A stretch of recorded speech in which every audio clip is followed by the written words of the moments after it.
about the 24-hour economy.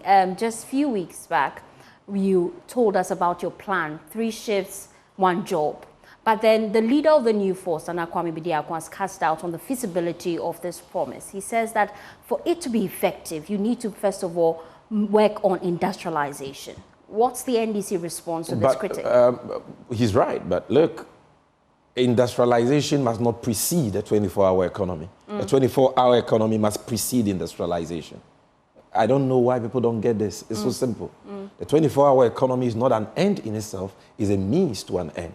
Okay. So you want to promote industrialization. John Mahama is saying that put in the right framework, the policy framework, that will allow those industries to operate 24/7. What is so difficult about this? That people cannot understand. You want to set up factories, right? So John Mahama says that when he comes, he will look at the comparative advantage of every region and set up agro-industrial zones where government is going to take tracts of land, do the roads that leads to the place, provide the necessary utilities, electricity and water, and businesses can just come and take spaces and set up their factories to process what is produced in those regions, be it cocoa, cashew, cassava, tomato, onions, share, and so on, cotton, and so on, right? Yeah. Now, John Mahama is saying that those factories should not work 8 hours because the demand is high for those factories. We need more tomato paste. We need more processed cocoa, more processed cashew, more processed starch, gari, all those things. We need them because we are importing 99% of these commodities from outside, and it is putting unbearable pressure on our currency. That is what is leading to the structural, deepening the structural challenges that continue to make our cedi, depreciate. So he says that, look, the demand is there. So why should a business, if you leave the businessman to his own fate, he will only operate for 8 hours because he's thinking about, how am I going to pay my workers? Hey, utility will kill me.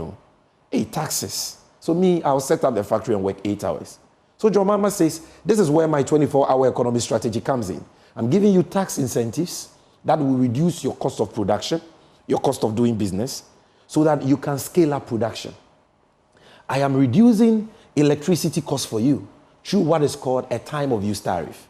So that for every kilowatt of power you consume per hour, you are paying far cheaper during night hours than what you pay during peak hours to motivate you to work in the night, like it pertains in the advanced jurisdiction. Oh, you are producing for non-traditional exports. That is why I set up Exim Bank. So I will use Exim Bank to provide you with financing support at a very cheap rate, because if that businessman goes to the bank, he's getting credit at 35–40%. He can't pay. But your mama is giving you Exim Bank facility and you're paying 5% or less. So I'm giving you financing support. Okay? So tax incentive, financing support, security, patrol services. I'm also giving you an agro-industrial enclave with amenities. You are not going to think about land litigation in deciding to set up a factory in Ghana because government has acquired the land. You are not thinking about, how do I get a good road to the factory? How do I get utility? Government is providing it. So then that businessman who is going to set up that manufacturing company or industry now sees that, oh, beyond 8 hours, I can do 16 hours. I can do 24 hours because the enabling environment has been provided me by government. And businesses are in business for profit. So once the atmosphere and the environment is congenial, commonsensically, they will operate 24 hours. And by operating 24 hours, if they were going to produce 1,000 cartons a month under an 8-hour shift, they are going to now produce 3,000 cartons because they are doing 3 shifts of 8 hours each, 24/7.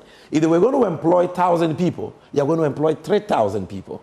So that is why this is so simple. The 24-hour economy policy is the simplest to understand. Formula 133, 1 job, 3 shifts, 3 people. So simple.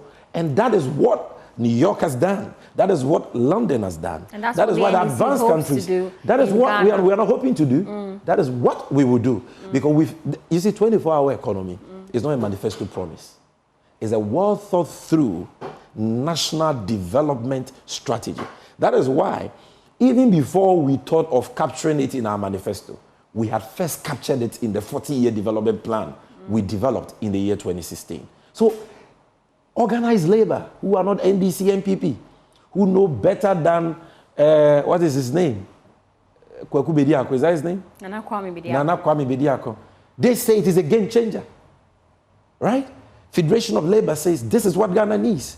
The Institute for Economic Affairs, owned by G. Mensa's husband, they say 24-hour economy is apt for a developing country like Ghana. All of them, even the Ministry of Health in this government, MPP's Dr. Kuboy, he says that if somebody tells you that 24-hour economy is not possible, the person is a liar.